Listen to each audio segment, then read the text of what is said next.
ఇది ఒక రాజకీయ పార్టీ ప్రయోజనం కోసమో లేకపోతే గెలిచే అభ్యర్థుల ప్రయోజనం కోసం కాకుండా రాష్ట్ర ప్రయోజనాల కోసం ఈరోజు మనందరం ముందుకు పోతున్నాం. ప్రజలు గెలవాలంటే ఎన్డీఏ రాష్ట్రంలో గెలవాలి, దేశంలో ఎన్డీఏ గెలవాలి. గాడి తప్పిన పరిపాలన ఘాట్లో పెట్టడానికి మనందరం కూడా సహకరించాల్సిన అవసరం ఉంది.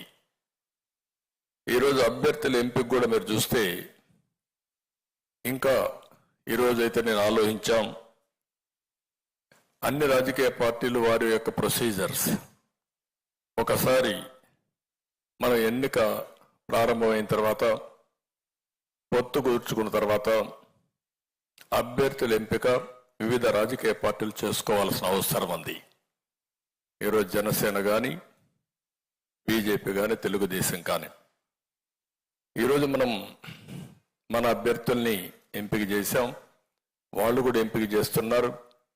ఎంపిక చేసేట్టు అందరం కూర్చోవాలనుకున్నాం, వాళ్ళు ఇంకా చేస్తున్నారు. కాబట్టి ఇదే విధంగా వాళ్ళు కూడా మీటింగ్లు పెట్టుకొని సమర్థవంతంగా ధీటుగా ఎదుర్కోవాలంటే ఈసారి ప్రతి ఒక్కరు కూడా అప్రమత్తంగా ఉండాల్సిన అవసరం ఉంది.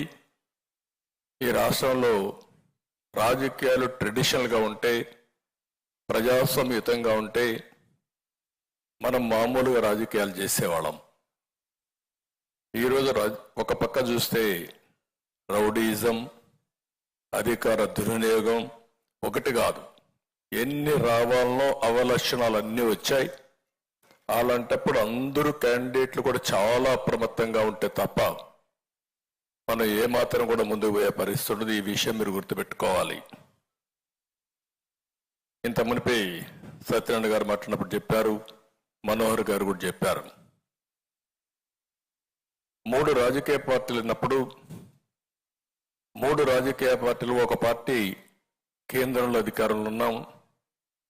ఇప్పుడే కాకుండా గతంలో కూడా మన వాళ్ళతో కలిసి ఇప్పుడే మొదటి నుంచి కూడా బీజేపీతో కలిసి తెలుగుదేశం పార్టీ ఎన్డీఏలో ఉన్నాం. అదే సమయంలో రాష్ట్ర ప్రయోజనాల కోసం ఈ రాష్ట్రంలో ఈసారి గెలవకపోతే రాష్ట్రం తీవ్రంగా నష్టపోతుందనే ఏకైక అభిప్రాయంతో మొదటి నుంచి కూడా ఓటు డివైడ్ కాకుండా మేమందరం సహకరిస్తామని ముందుకొచ్చి పవన్ కళ్యాణ్ గారు అందరికంటే ముందు చెప్పిన వ్యక్తి, ఒక పద్ధతి ప్రకారం రాజకీయం చేసిన వ్యక్తి. అక్కడి నుంచి ప్రతి ఒక్కరు కూడా ఆలోచించిన తర్వాత లాభ నష్టాలు బేరీ చేసుకోవడం కాకుండా రాజకీయ పార్టీలు ఉన్నప్పుడు ఎన్నికల్లో పోటీ చేయడానికి ప్రతి ఒక్కరు ప్రయత్నం చేస్తాం. నేనైతే ఇప్పటికీ 9 ఎలక్షన్లు 78 నేను పోటీ చేశాను. తర్వాత 83 నుంచి రాష్ట్ర స్థాయిలో రాజకీయాలన్నీ కూడా 84 ఆగస్టు క్రైసిస్ నుంచి నేనే అభ్యర్థుల ఎంపిక కానీ ఎన్నికలు నిర్వహించడం కానీ అక్కడి నుంచి కూడా చేశాం. ప్రతి ఒక్క ఎన్నికల్లో పొత్తులు పెట్టుకున్నాం, అవసరమైనప్పుడు పొత్తులు లేకుండా పోటీ చేశాం.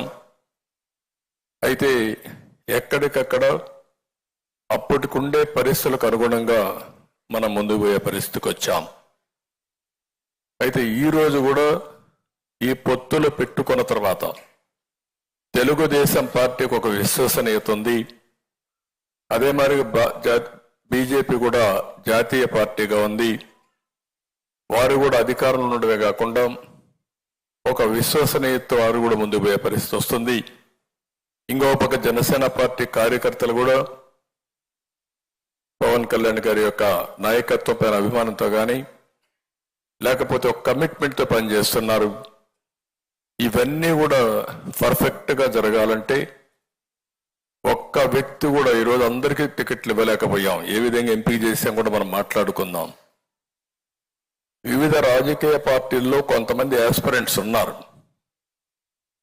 రాజకీయాల్లో పనిచేసేది గుర్తింపు కోసం పనిచేస్తాం, సర్వీస్ చేయడానికి మనం కష్టపడతాం. ఓసారి పొత్తుల వల్ల కొంతమందికి సీట్లు ఇవ్వలేకపోయాం. చాలా కష్టపడ్డారు, జైలుకు పోయారు. మన పార్టీలో పోరాడారు, జనసేనలో పోరాడారు, త్యాగాలు చేశారు. బీజేపీలో కూడా ఆస్పిరెంట్స్ ఉన్నారు, వారికి కూడా ఇబ్బందులు. అందరికీ పోటీ చేయాలనే ఆలోచన ఇవన్నీ ఉంటాయి. ఈరోజు ఎన్ని సీట్లు అనేవి కాకుండా రాష్ట్రం గెలవాలి, ప్రజలకు న్యాయం జరగాలని మనం ముందుకు పోయినప్పుడు నాకైతే బాగా గుర్తుంటుంది. ఇక్కడ కొంతమంది ఉన్నారు, కొంతమంది రాలేదు. కానీ విశాఖ సౌత్ బాబ్జీ, అనకాపల్లి గోవింద్, పిఠాపురం వర్మ, నిడద